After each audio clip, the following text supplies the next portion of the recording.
Hello guys and welcome back to law Chakra, जहां हम आपको एक ऐसे केस का अपडेट देंगे जिसने कि लोगों की फेथ को जुडिशरी में थोड़ा कम कर दिया है। एक ऐसा केस जो कि बहुत मुश्किल से हियरिंग तक पहुंचा है, वो भी सुप्रीम कोर्ट में 14 बार अडजर्न होने के बाद। अंदाजा लगाना आसान होगा कि यहाँ बात हो रही है दिल्ली राइट्स 2020 के केस की, जिसमें अक्यूज्ड अब दिल्ली हाई कोर्ट एक दूसरी बार बेल की मांग करते हुए पहुंचे हैं। इस केस के one of the main accused Umar Khalid को जितना ही लोगों ने टारगेट किया है, उन्हें उतनी ही लोगों को सिंपैथी भी मिली है, जब ये नोटिस किया जा सकता है कि वे 4 सालों से बिना ट्रायल के जेल में बंद है। जब इस केस में बेल प्ली लेकर उमर खालिद, शर्जिल इमाम और कई लोग पहुंचे, तो दिल्ली हाई कोर्ट में जस्टिसेस नवीन चावला और शालिंदर कौर की बेंच ने कई स्ट्रिक्ट सवाल दोनों पार्टी से किए। बीते दिन की हियरिंग में हमने देखा भी था कि कैसे दिल्ली पुलिस ने इस केस में बेल देने के सख्त खिलाफ कहा और यहाँ तक कि कह दिया कि jail is the rule in this case. यही हियरिंग कंटिन्यू रहने पर एक नया सवाल अब बेंच के सामने आ पहुंचा है। प्रोटेस्ट करना एक फंडामेंटल राइट है,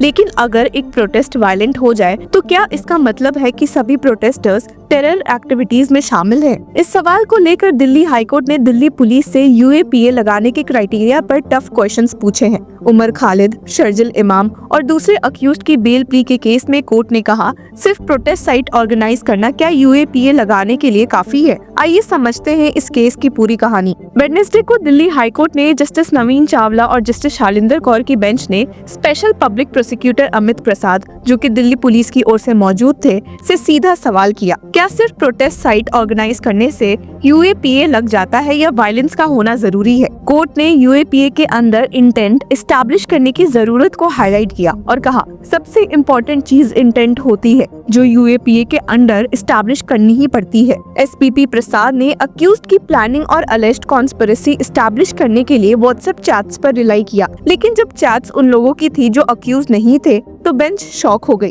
और सवाल पूछा, आप इन लोगों को अक्यूज नहीं बनाते लेकिन इनकी चैट्स पर रिलाई करते हैं, ऐसा कैसे? प्रोसिक्यूशन का कहना है कि व्हाट्सएप ग्रुप्स पर कॉन्स्पिरेसी हुई थी, चक्का जाम की प्लानिंग और वायलेंस के हिंट्स दिए गए थे। प्रसाद ने शाहीन बाग प्रोटेस्ट को भी एग्जाम्पल के तौर पर कोट किया और कहा कि ये प्रोटेस्ट ऑर्गेनिक नहीं था बल्कि प्लान था, क्योंकि लोकल्स इस प्रोटेस्ट को सपोर्ट नहीं कर रहे थे। हालांकि इन सब एलिगेशन से दिल्ली हाईकोर्ट इम्प्रेस नहीं दिखी और ठोस सबूत के पीछे पड़ी। बेंच ने ये भी कहा, हमें ये स्पेसिफिक दिखाइए कि किस अक्यूज्ड का रोल क्या था, ये दिखाइए कि किसने एक्चुअली वायलेंस इंस्टिगेट किया प्रोटेस्ट ऑर्गेनाइज करने से ज्यादा। कोर्ट ने एक डिटेल चार्ट बनाने को कहा जो ये दिखाए कि कौन अक्यूज्ड किस व्हाट्सएप ग्रुप का मेंबर था और उनका क्या रोल था। इस हियरिंग से तो ये साफ है कि अब हाईकोर्ट कुछ इम्पोर्टेंट सवाल पूछ रही है कि भला उमर खालिद और बाकियों ने ऐसा क्या किया है कि उनके तहत यूएपीए जैसे स्ट्रिक्ट लॉस के सेक्शन को यूज करते हुए उन्हें दोषी डिक्लेयर किया गया है। इस हियरिंग का एक बड़ा फोकस उमर खालिद और शर्जिल इमाम के बेल प्लीज पर है।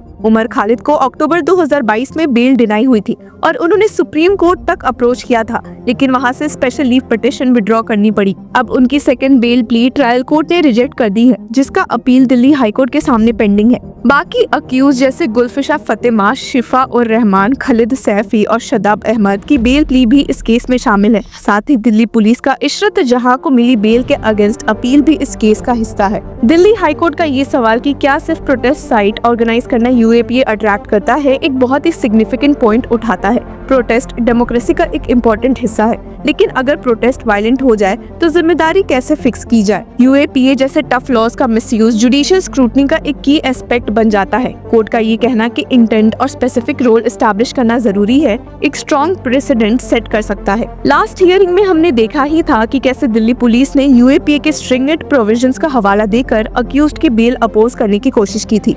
Additional solicitor general Chetan Sharma और special public prosecutor Amit Prasad appeared for the Delhi police, और जिन्होंने कहा कि ये केस किसी आम कॉन्स्पिरेसी का नहीं है, बल्कि एक क्लिनिकल, पैथोलॉजिकल और प्लान्ड अटैक है भारत के खिलाफ। इन सारे अक्यूज ने बेल की मांग की है अंडर आर्टिकल 21, जो कि right to life and liberty से जुड़ा हुआ है। हालांकि इसी को अपोज करते हुए एएसजी शर्मा ने कहा था कि article 21 right to life and liberty उन लोगों के लिए भी है जो इंजर्ड है या अब इस दुनिया में नहीं है। ये कॉन्स्पिरेसी देश विरोधी शक्तियों द्वारा एग्जीक्यूट की गई है, जो हमारे नेबरिंग कंट्रीज में भी एक्टिव है। जहाँ उनकी इन बातों से कोर्टरूम में तहलका मचा, वही उन्होंने ये भी ऐड किया कि इस केस में jail is the rule. ASG stated, generally it is said that bail is a rule and jail is an exception, but in such cases, jail is a rule. If after hearing the public prosecutor, the court believes that the accused is guilty of the offences. इसके साथ ही ASG Sharma का कहना है कि bell deny होने के बाद उमर खालिद के केस में कोई नए सर्कमस्टेंसेस नहीं आए हैं जो दोबारा बेल प्ली का बेसिस बन सके।